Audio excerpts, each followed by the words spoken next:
Hello, everybody. Hello. Welcome to Visual Communication, the media. My name is Adam Rozeski. It's a pleasure to see each and every one of you. I'm so excited to have you all here for this last class before we get to Christmas. We got a cool run getting into Thanksgiving and Christmas, and then that's pretty much it. But we get to talk about some visuals. And I know a lot of everybody's probably saying, like, well, visual communication is kind of weird. Why am I taking a class on how to communicate visually?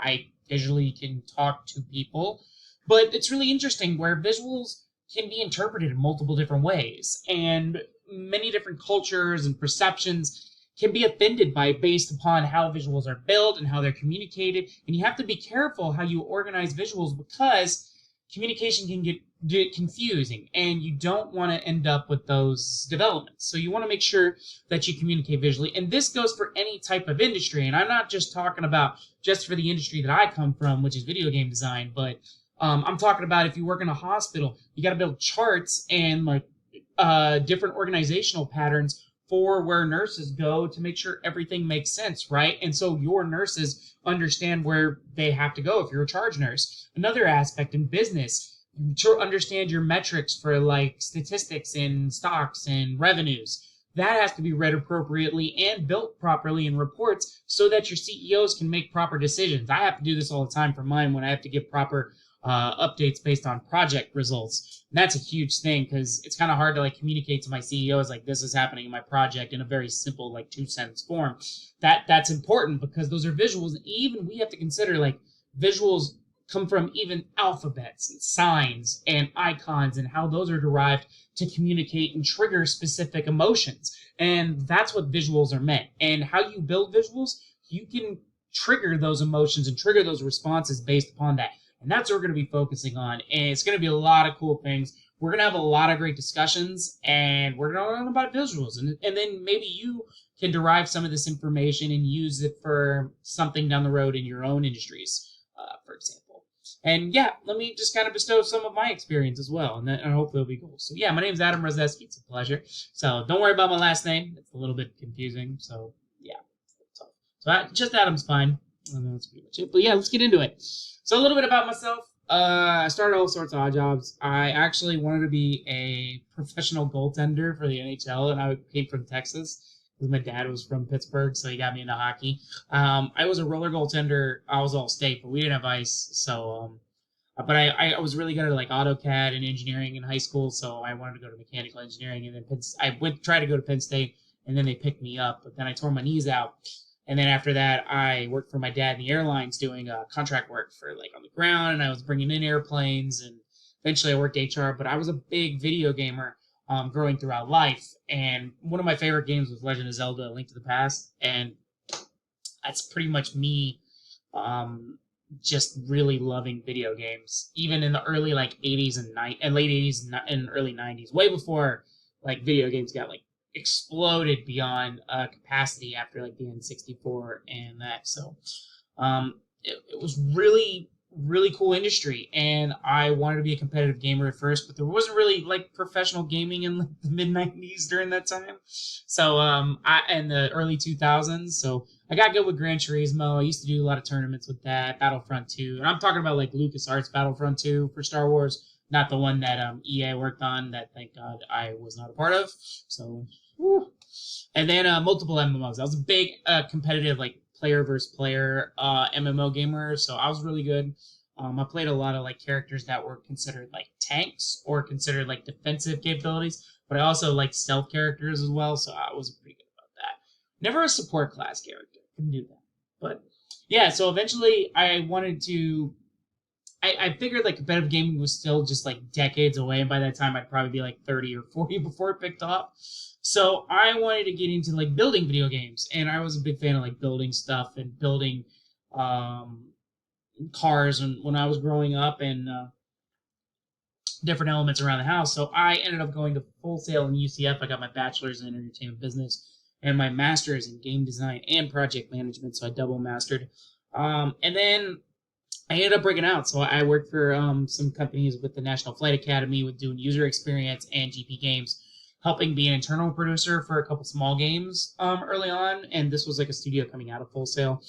Then I worked on Activision as a QA and an analyst, and then moved to EA as a producer and an analyst, and started working as a project manager. But then over time, I've worked at Universal as a attractions manager, kind of beefed up my management while still running usability management for some consultant companies at the time and teaching.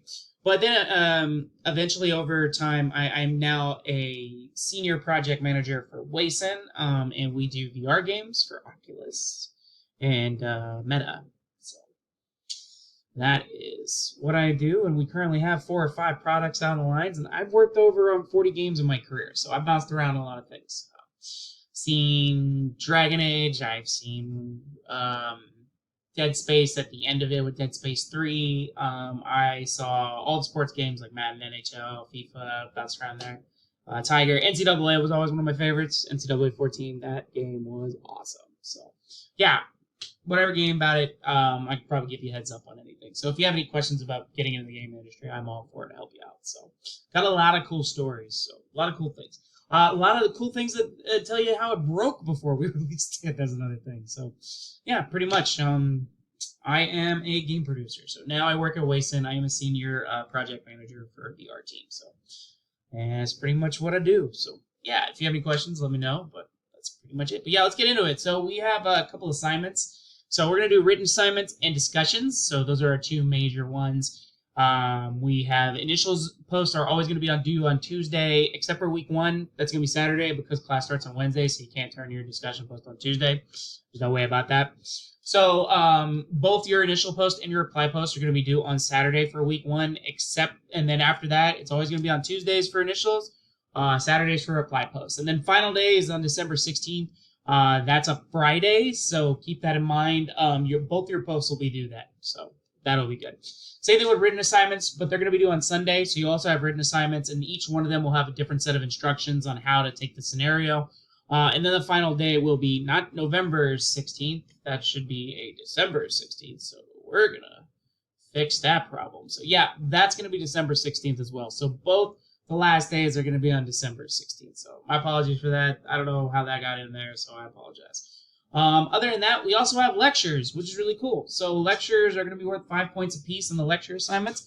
And I always have them on Tuesday at 7 p.m. Eastern, 6 p.m. Central. You will have the links posted on your announcements along with the rubrics for your assignments each week. So it's also posted on Teams. I gave you some instructions for Teams on the announcements as well. Please take a look at the announcements. They're going to direct you to the right places where you need to take a look for Teams, but also to post some welcoming announcements for you in the discussions and the course chats, and just pretty much give you a heads up on where to go for where everything's at, and also the rubrics are going to be on. So take a look at the announcements. It's going to be key. But we also have lectures, like I said, every Tuesday, except for week 1. It's going to be on Thursday, but that's going to be at the exact same time as the ones on Tuesday. Always 7 p.m. Eastern, 6 p.m. Central.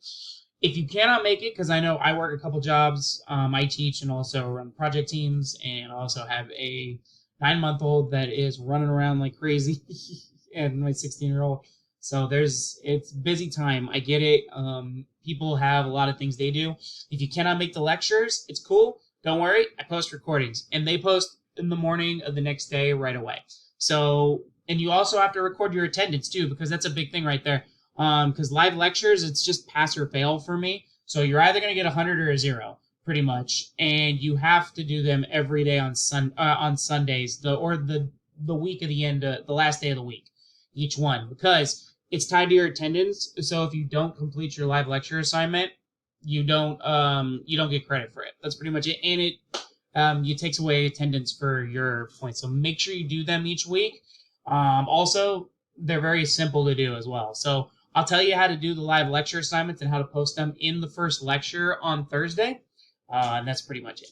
Other than that, that's all I got. That's it. So those take place on live lectures. We'll talk about that. And so just some class expectations. Just keep in mind every day your assignments are late. It's going to be 10%. Each day it's late. So, and it goes up to 7 days. If it goes past 7 days, it's just an automatic 0. So if you're going to be late with any assignments, or if you're going to miss assignments and then just like talk to me in the last week about it, or if something happens in your life, contact me ahead of time. because I will work with you 100% and I will help you get to the end, no problem. Just please don't wait to the last moment and try to nail a bunch of things at the last thing. If you're going through some problems, send me a message. Let me know ahead of time. That way we can make a plan and fix everything if we need to, and we can talk about everything. I'm all about helping you out.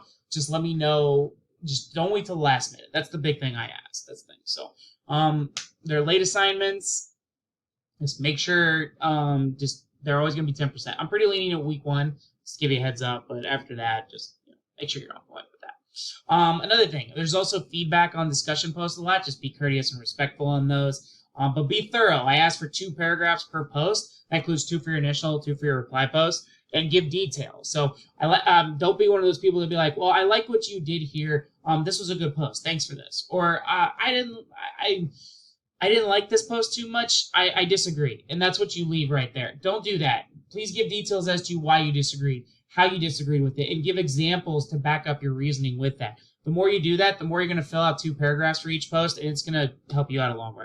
And the other thing I just asked for is just discover and have some fun.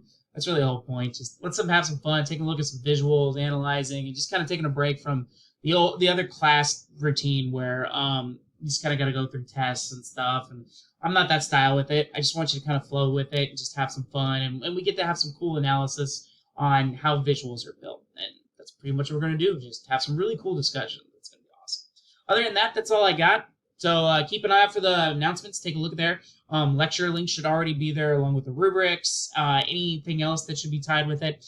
Other than that, that's all I got. So I'm looking forward to seeing everybody for Thursday's lecture at 7 p.m. Eastern, 6 p.m. Central. And that's all I got. So be safe, have fun, enjoy. It's a pleasure meeting everyone, and I hope to see everyone for lecture. Take it easy. Bye.